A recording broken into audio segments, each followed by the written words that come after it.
Hello, everyone. We are back. Another episode in the Design Lounge. This is the collaboration series, collaboration edition. I'm excited because we have not just one amazing designer, but two. And I want to get into all their history, what they've collaborated on, what products they have that you won't be able to believe. But before I get started, I'll let them introduce yourselves. Renee, I'll let you go first. Oh, okay. I'm Rene Bouchara, operating from Paris, France. I'm working in design, but with a large adventure because we started studying industrial design at Pratt some long time ago. I think it was in 1980s now. And design has brought me in many different fields, from architecture to scenography to interior design.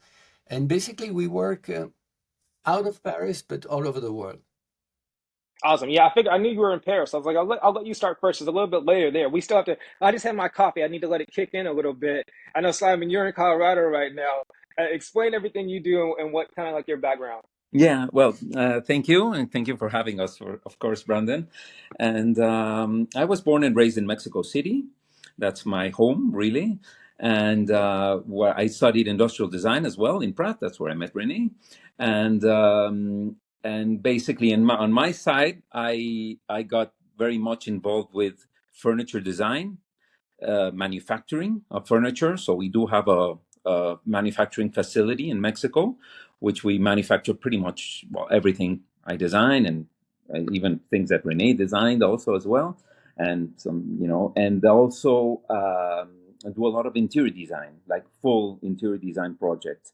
So that's the core of my business. And although I've done institutional and office spaces, it's mostly on the high-end residential where we've set our it's the vast majority. Our body of work is much more geared to the high-end residential um, areas, pretty much all around the world, but mostly in the U.S. and in Mexico City. Yes, no, I love to hear it. I did some background. I think you, Renee, graduated in '85. My first question is, you guys met at Pratt, New York City, Yes. right? You're from Paris originally. Renee, you're from Mexico City. I mean, Simon originally No. Mexico City. Renee, Paris. Yeah, Yes. yeah. Again, I said it's early in the morning here. My question is, when you met at Pratt, did you guys first bond over design, or did you bond for your mutual love and admiration of classical music? That totally. I must say it was about that. It was the music thing that really brought us together. It was by chance. A teacher of us got us together on a project. She was making up the groups, and she made a group of where I ended up with Renee on my group to design Okay. something, an inflatable structure that we needed to do. Can I It say looks like you something? want to chime in. You want to chime in. You have something to Yes, say yes, about that. yes. Because I really recall, and it's quite, it almost happened that way. Only if I go into the details, it was a competition, right, to Okay. design. I was part of the four people that won the competition, and we chose the people that we would work with.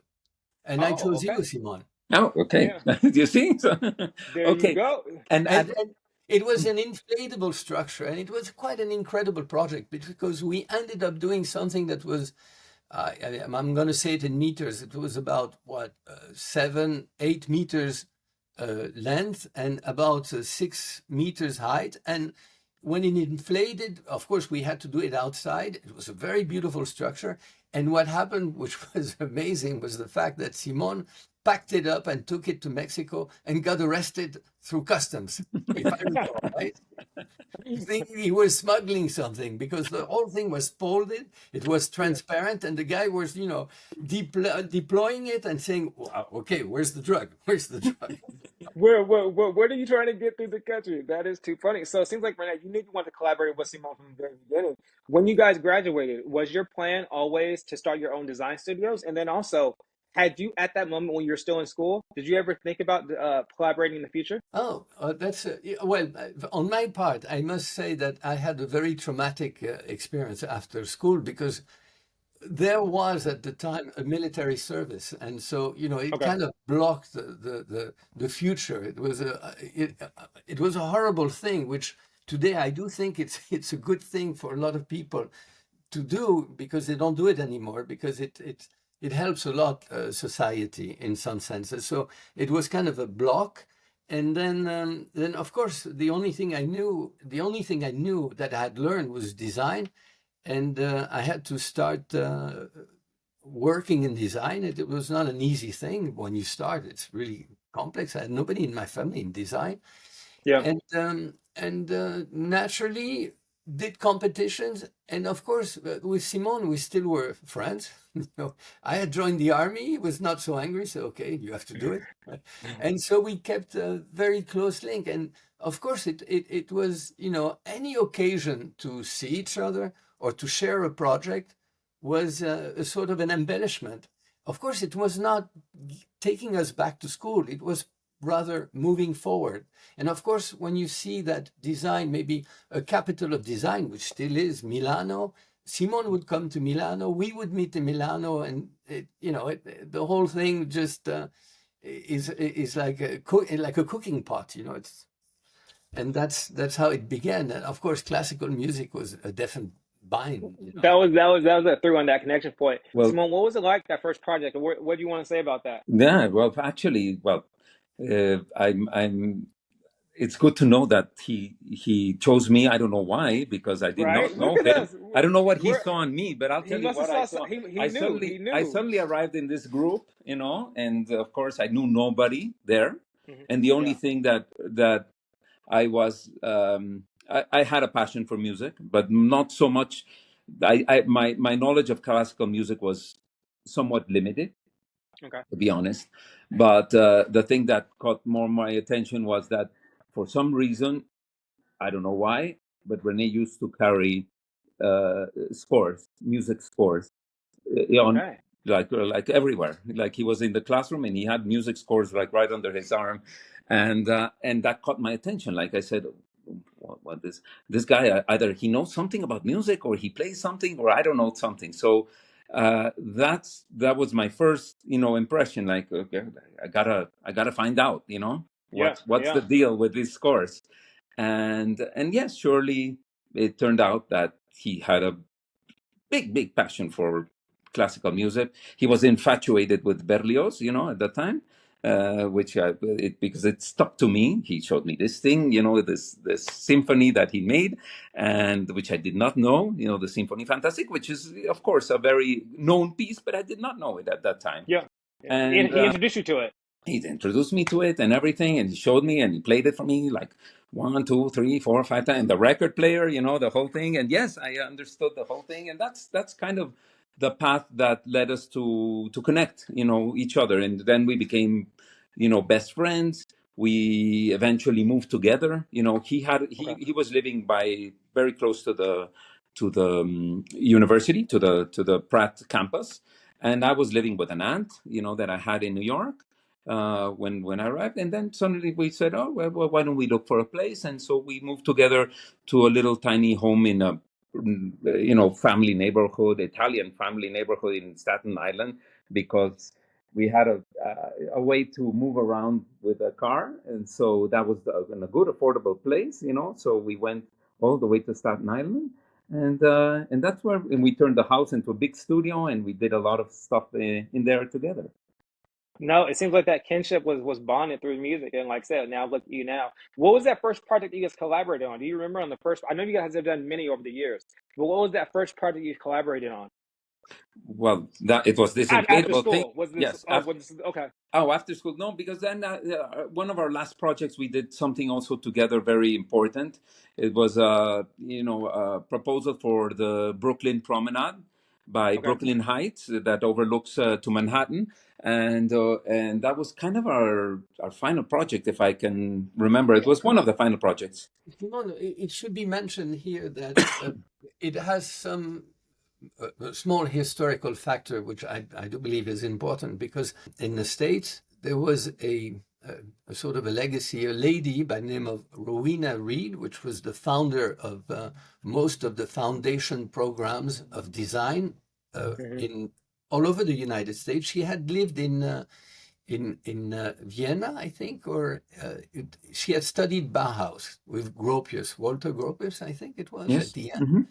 And she came back to the States, and structured the design schools, with the foundation program. So she was an incredible lady. And of course, we're old, but not that old, Bauhaus.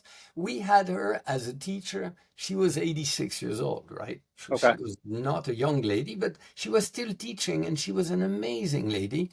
And we had her class, and we decided to work together on the project, and that project on the Brooklyn Promenade, which was a sort of a urban design, urban furniture, and doing something that really worked with the promenade and worked with the with the wind, with all the features, with the greenery, with whatever. So, but it was a great collaboration. I enjoyed every bit of it, and of course, the height of it. I mean, the quintessence of it was this teacher, which was so amazing, which, she has formed many teachers. As a matter of fact, we had a teacher by the name of Bill Fogler, which was her student. And we had Tarek Korenboy, which was a student of Bill Fogler and of her. So here we were sometime with 3 generations of, people learning design and enjoying design for that. No. Yeah, that's amazing. And talking about collaboration, you guys working together and forming this team and connection in its best sense, right? Design is like 1 + 1 = 3, right? It's an ideal scenario where you're able to do more and expand more than you can on your own. And also, you guys are both like pursuit, like perfection, right? You want to have things as perfect as possible. Do you see collaboration in a sense the closest form to you guys collaboratively getting towards perfection? I don't know about perfection being the goal, Yeah. of the means, but I can certainly say that for any collaboration to work, there has to be not only trust, but a complete respect, for the other person and what he does, and admiration.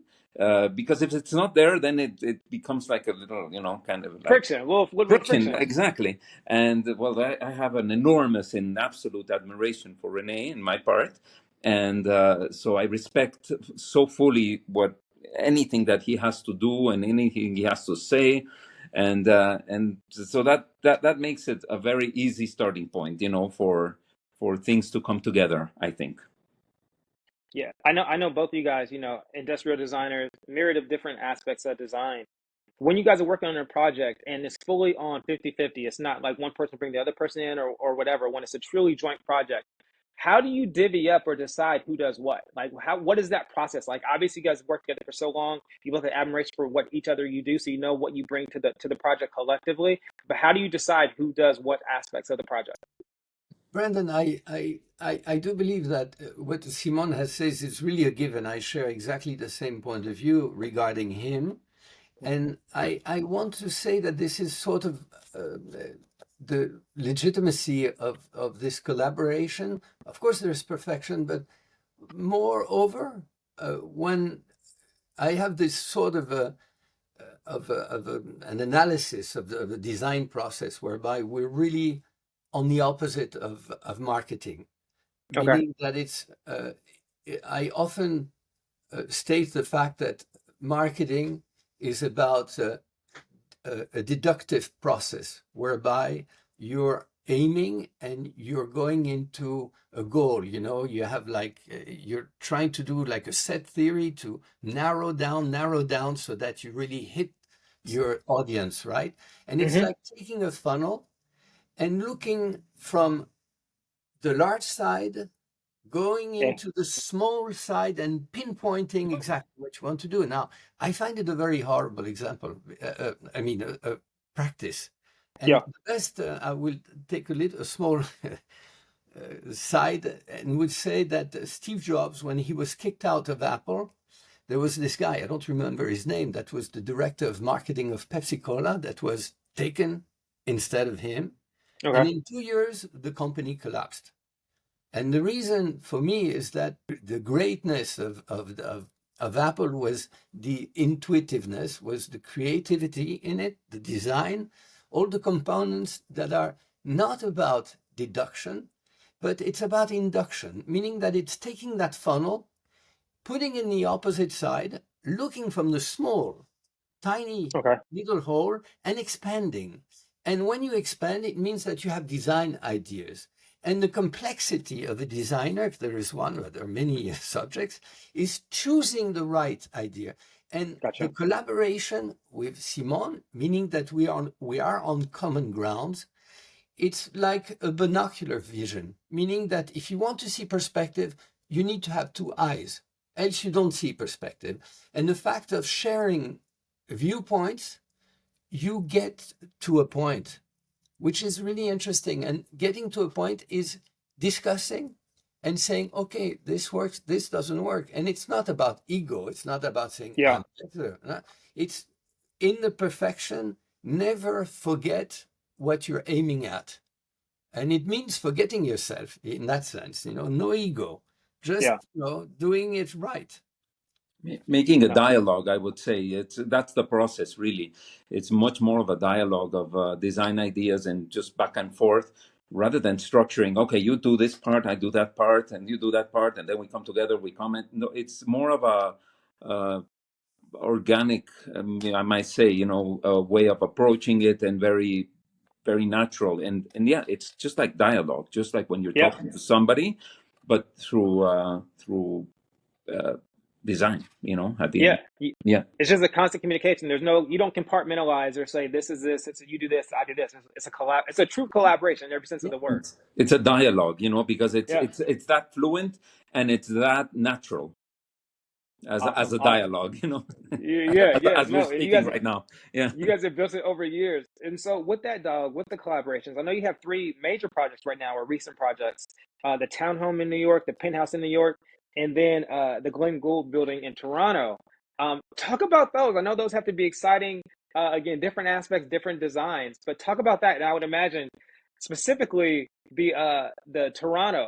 That has to be almost like an ideal project because of your both love of classical music. Certainly. I'll let Rene speak a little bit about this, because uh, I do gather that he has a better vocabulary than I do. Well, man, it's no, you're being very kind, Simon. This is still a bit of it's a bit confidential in the sense that it's like shooting. It's like a shooting star. I mean, we hope that we'll be able to do it, but it's still in the process Okay. of getting all the people around it and to agree to do it, of course. But the beauty of it, if there is one, it's the fact that it is like a process that brings us back to our early love. I mean, I discovered Glenn Gould when we were at Pratt. We had friends that were attending this extraordinary school of Juilliard, right? The Okay. Juilliard School of Yeah. Music. And of course, we would go to concert, I think, almost twice a week. And, there would be private concerts and there would be Carnegie Hall. And we've heard lots of great artists. And one day there was a group of guys that said, come, you have to come. Glenn Gould had just died, in 1982. You have to see this Canadian pianist. There is some movies about him. And so it was at the Space Theater that was like on the west side on 92nd or something. And I recall entering and lasting only 15 minutes. 15 minutes. I left the thing. Okay. I left. I don't know if were you with me, Simon? If you Not recall. at that one, but you told me the I story. left because I thought that this guy was a cheater. How can you play the piano like that? This Okay. guy is like, There's no way. on the face of the world, he's a liar. He cannot have this ability. I mean, it has to be done on computer. It has to be, there's something. This guy is a wizard, Yeah. But of course, the first thing I did when I left the theater was to go to a place that no longer exists, which was called Tower Records. That used to Oh, sell remember that? Remember that? those Yeah. records. Used to You're have. you're dating me too, but I'm familiar with that. And I bought one record. I bought two records, three records, and suddenly it became something grandiose. And of course, it has never left me, and we shared it with Simon. We even did a concert together in Paris because we didn't know how to, we were part of the generation that lived through the year 2000, which was amazing. From age zero, I was wondering, wow, I'm going to be 36 and it's going to change, not century, it's a millennium. So, I mean, Mhm. Yeah. it's not a small thing, right? So we have to organize something. So we organized this concert, which was called Millennium Concert, and Simone came and played in Paris in front of Well, 400 but people. just by the way, just a small parenthesis. We're both frustrated piano Oh players. yeah, yeah. Okay, So we both okay. play the piano, and we're both passionate about the piano. So, I'm jealous. I am so jealous. That's the one thing I wanted to learn. That I well, never played instruments in my life, but I was like, if I ever could play anything, it would be the piano. So okay, I'm jealous of both of you. Even if you guys are frustrated, you guys are still light years ahead of me. okay. Yeah, So I just wanted to do that parenthesis. So go ahead. Simon Yeah. has an ear. He plays beautifully. I wanted the piano, but the piano didn't want me. Okay. I mean, it's a love story that's impossible. I still will play tonight when I come Yeah. home, but I have no ability it's just something that my brain is not structured for that. And I regret it, but in the sense that I regret it, it's great also because it has always given me an incredible strength to do what I know how to do, right? Totally. So anyway, it makes like a buckle, getting back today to Glenn Gould. Of course, when I came back to France, there was this French movie maker by the name of Bruno Mont-Saint-Jean that if there were a Nobel Prize of music, I think it would be given to him because he was close friends to Glenn Gould, great, one of the closest friends of Yehudi Menuhin, of David Oistrakh, of Sviatoslav Risha. I mean, and the list is expendable, right? Endless. Endless. Yeah. And I took the white pages, I looked him up, and I gave him a call when I came back, right prior to the army. And I had made a beautiful drawing of Gould. I offered it to him, and he said, who are you? I want to meet you. So we became friends, and we've been friends for the last 40 years.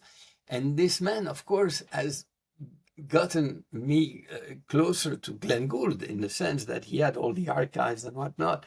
And about 10 years ago, I had this crazy idea because the difference between Simon and I, in some sense, is when he came back to Mexico, he had to start from scratch in the sense that he didn't have manufacturers to do his designs. Gotcha. It's kind of complex in this part of the world. Hmm. So he decided, okay, I don't have it, so I have to build the factories to make my That makes design. sense. That makes sense. That's why you have the factories now. Exactly. That's a very Yeah. courageous, undertake, right? In my case, you have all of Italy, you have Germany, you have whatnot, you have some in France, of course. So you have great craftsmen people all around. And I convinced this editor in Italy by the name of Katzau, that does not exist anymore, to come to Toronto with me to meet the Glenn Gould Foundation, the government, and the Stephen Posen, which was the lawyer of the legacy, to make them agree that we had to manufacture Glenn Gould's chair, I saw which that. I saw that. which is in the Ottawa Library, like the Joconda in the Louvre. It's under a glass enclosure. It's Okay. a national treasure, and so It's a chair that's behind him, by the way. The small yeah. chair that you can Oh, see to okay. the That left scene in of the his. window. Yeah, Yeah. yeah, yeah, yeah. That's it. Okay. So Yeah. so there was a small episode. And so Gould has always been a sort of theme. And of course, when I made it, Simon bought two chairs. I think he owns two chairs. And there were about 100 that were made. And one thing led to another. At one point, the foundation said, hey, we would need, it would be great to have some visual on a building that could be the foundation, because it Yeah. would be much easier to raise money. If you say people, hey, Good. I Good one. want money to make it, it's easier if you have something beautiful. And of course, Totally. I went back to Simon and we discussed it, and we came up with this beautiful idea that suddenly struck a chord in the sense of the people. When they saw it, they said, "Oh, that's it. We want it. We want this thing." So now we're in trouble because it's going to have to happen, you know. But what a great collaboration in the sense that, of course, such a project is something that has matured all our life in some sense, because Yeah. music has been akin to No, I would imagine that, like I said, almost a pinnacle of a collaboration. Someone I know you also, again, we talked about it. You manufacture your furniture. You create a lot of things that you design, and also you have products, like retail products. Have you ever considered? Have you guys thought about creating, like, even if it's like a capsule, a product line together? Well, we actually did. In Okay, back in the '90s, we we had a project in Mexico on my side to put out a furniture line, our first okay, furniture line, and we came out with a few products, you know, a console and a table and here and that and all of that. And actually, I did approach Rene and told him, "Hey, look, we're doing this. What can you bring something that useful, you know, make something that I can capitalize on, you know." And he actually came up with two fantastic designs that we were able to produce, and we did put in into the line of furniture. Of course, this was back when, well, we were pretty young. It was early '90s. okay. We did a couple of times the New York Fair, the Hmm. ICFF. Hmm. We kind Yep, of presented our line there. It had a good response, but as you know, everything needs to have a very strong follow up. yep, totally. And to be honest, the facilities that we had at that time were not really set up to handle a furniture line together with all the custom work that we were doing. So it turned out that I needed a much bigger facility, and the custom work was kind of the core of our business. So it was taking Oh, there it that's is. it. That's the Yeah. bookcase that Okay. it was done all in wood, and Yeah. it's called the maguey because it looks like spines, you know, of the maguey. And of Yeah. course, that's where the books just go, like, you know, on the side, Just yeah. like No. that. Yeah, it's a great And piece. now, yeah, years later, you've seen. I won't say maybe copies of, but like similar designs of similar bookcases with that type of design. And you guys were Yeah, doing this in the '90s. in the early '90s, it came out, and yes, we were very radical, I think, Yeah. and Yeah. those, you know, in terms this. of that part. Yeah, You're forgetting a line which was really incredible that we worked on together, which was for computer at home, which, you know, of course, that's where we were not good in marketing because Yeah. we came up with this beautiful line that was so beautifully made by Simon.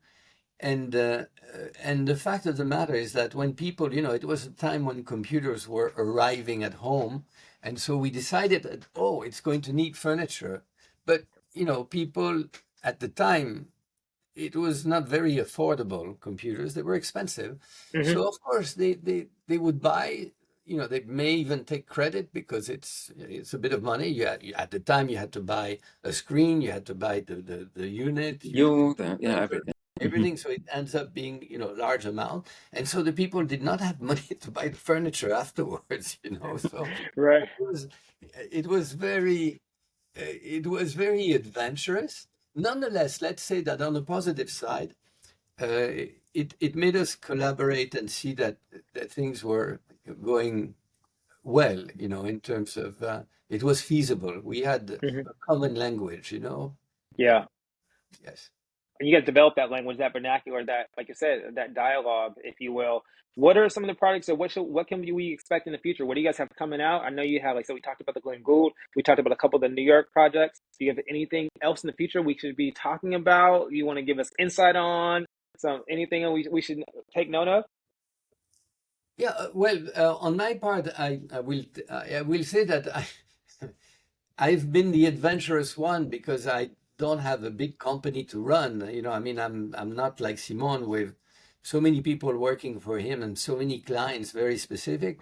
So I've been traveling worldwide, and I'm having a bit of success in Africa, and I want to Okay. take Simon to Africa. There you I'm there competing. you go. I'm Simone, did you know competing. this? Or this is new to you? Or No, no, no. you Of course, I know. okay, No, no. I follow him, like directly, not through Instagram or anything of that sort. yeah. I follow him directly through every time we chat and everything. No, and also we have a possible home that we're gonna do our first home. Like Okay. first architectural project and exterior interior out in New York in the Hamptons. So that's something that we're looking very much forward to as well. It's something very new and we're going to meet there next week for the first time, to see if we can get a kickoff of this thing, and it'll be great. Yeah. It will be I was great. gonna say, I noticed a few of the projects you guys had were all based on the East Coast. I know again, Renee, you're in Paris. I know Simone, you're in Colorado by way of Mexico City, but I'm sure you guys are both all over. Is having projects on the East Coast, Toronto, is that by plan or does it just kind of work out that way? I would say it's just going to work out that way, but I don't know. Kind of split the difference, I Yeah, thought. I mean Glenn Gould because he happened to be from Toronto, but that's it. Yeah. If he was from Vancouver, we would be on the other side. But whatever. Yeah, but So, yeah, and New York. Well, we have this. I mean, we did spend 4 years together there in New York. It yeah. has we're both attached to the city, pretty Okay. much, and it was always a little bit of a dream to do something there, and it's something that just picked up very very lately. We never pursued it as such, but Mhm. it just came about very late for us, and now we're involved in multiple projects there. And Love that. let's say, Brendan, that there's something very interesting about the New York project from a collaborative point of view.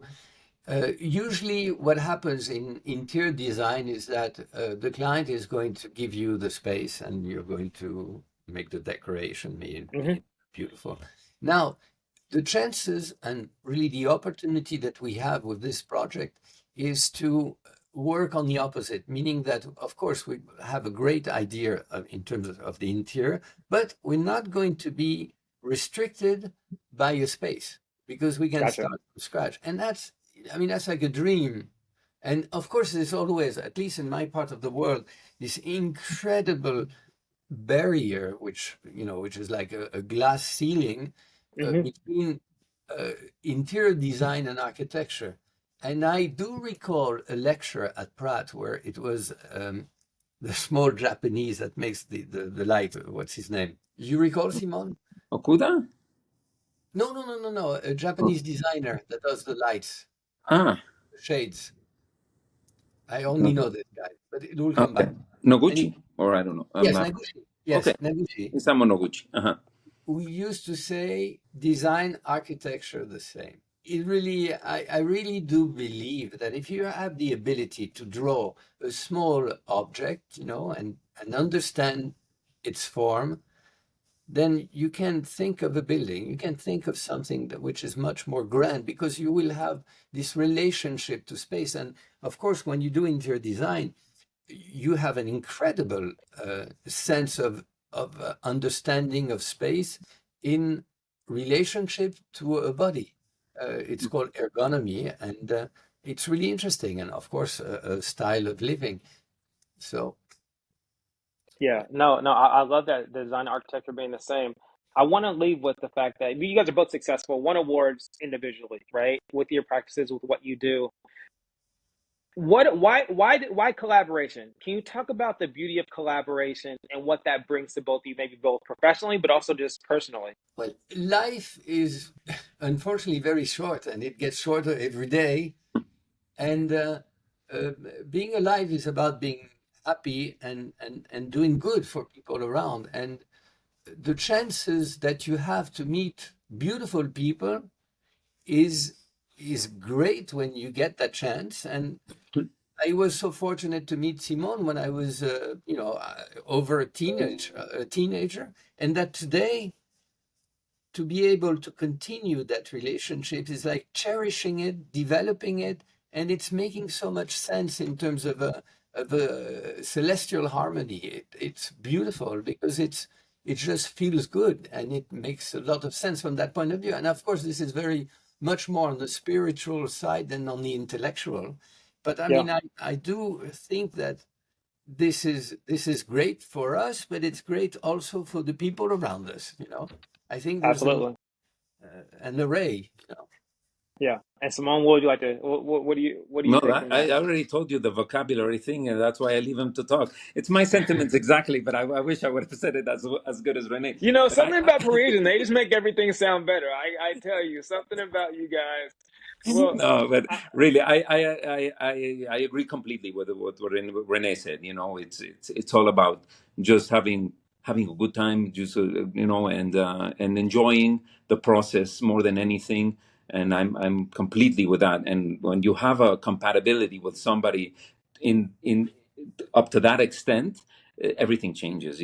Everything changes. It's just a joy. It's the process is pure joy, pure joy, and so you can't go wrong with that. And awesome. Well, this, should I add, Brandon, to say, yes, of course, yes. we're in the Olympics right now in Paris. There Hmm. is a sort of a sportive element to it, which is the not the competitiveness, but rather the challenge and Hmm. the excitement of the challenge, meaning that uh, going back and forth with Simon's, exchanging ideas, saying, okay, but no, maybe this is, oh yes, great. And this brings so much joy, so much. And in the end, this joy, I think that the client that has ordered the project feels it. Absolutely, Is it? absolutely. Yeah, without 100%, 100%, 1000%. Well, this conversation this morning has been pure joy. I enjoyed getting to talk to both of you guys. Made my Friday morning much easier. I can't wait for this conversation to come out. Can't wait to see more collaborations from you guys, both individual projects and collaborative projects in the future. And until next time, we'll be in touch. I'll be following you guys along. Thank you Thank so you much, so much, Brandon. Brandon. It's been Thank you. it's been it's been a pleasure. It's been a pleasure. Bye.